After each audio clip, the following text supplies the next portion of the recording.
নমস্কাৰ, পুনৰ এটা নতুন ৰেচিপিৰ সৈতে বৰ্ণালী ক্ৰিয়েটিভিটিলৈ সকলোকে স্বাগতম জনাইছোঁ।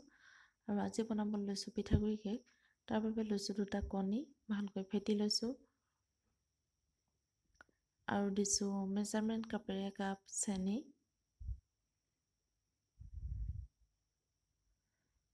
একাপ ৰিফাইন তেল, ভালকৈ ফেটি লৈছোঁ। আৰু দিছোঁ একাপ গাখীৰ।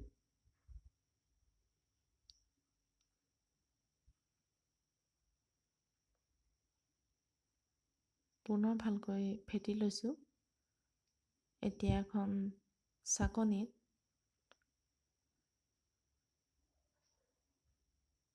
মেজাৰমেণ্ট কাপেৰে একাপ ভাত খোৱা চাউলৰ পিঠাগুড়ি লৈছোঁ। অকণমান নিমখ দিছোঁ মিঠাটো বেলেঞ্চ হ'বৰ কাৰণে। এচামুচ বেকিং পাউডাৰ দিছোঁ আৰু একাপ দিছোঁ আটা। আপোনালোকে ময়দা থাকিলে ময়দাও দিব পাৰে। এতিয়া ভালকৈ চালি ল'লোঁ।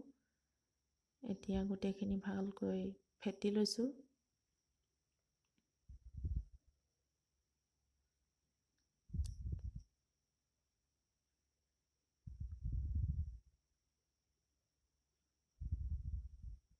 এয়া মোৰ কেকৰ বেটাৰটো ৰেডি হৈ গ'ল। ভিডিঅ'টো চাই কেনেকুৱা পালে আপোনালোকে জনাব। লাইক কৰিব, কমেণ্ট কৰিব আৰু চেনেলটো ছাবস্ক্ৰাইব কৰিব বুলি আশা ৰাখিলোঁ।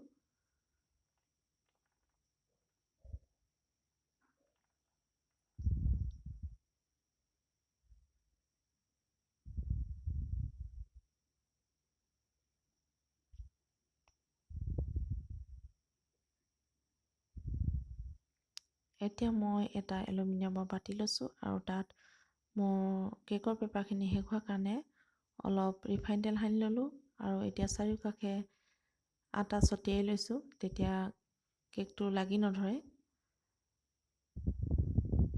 এতিয়া মই কেকৰ বেটাৰখিনি ঢালি ল'ম।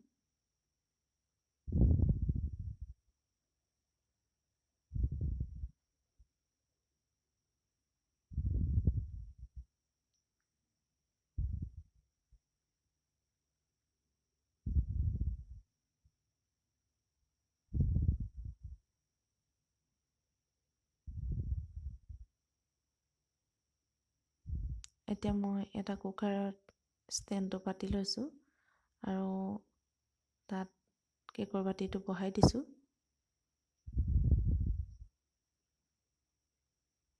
আৰু মই ইয়াত কুকাৰৰ সাঁফৰখন নলগাওঁ, তাৰ সলনি মই এখন গ্লাছৰ ঢাকনি দিম, তেতিয়া ওপৰৰ পৰা চাই দিবলৈ সুবিধা হয়।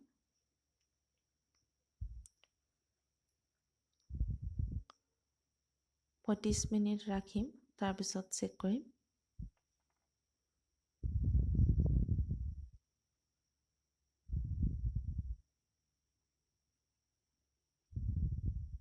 এয়া মোৰ কেক ৰেডি হৈ গ'ল। ভিডিঅ'টো চোৱাৰ বাবে ধন্যবাদ।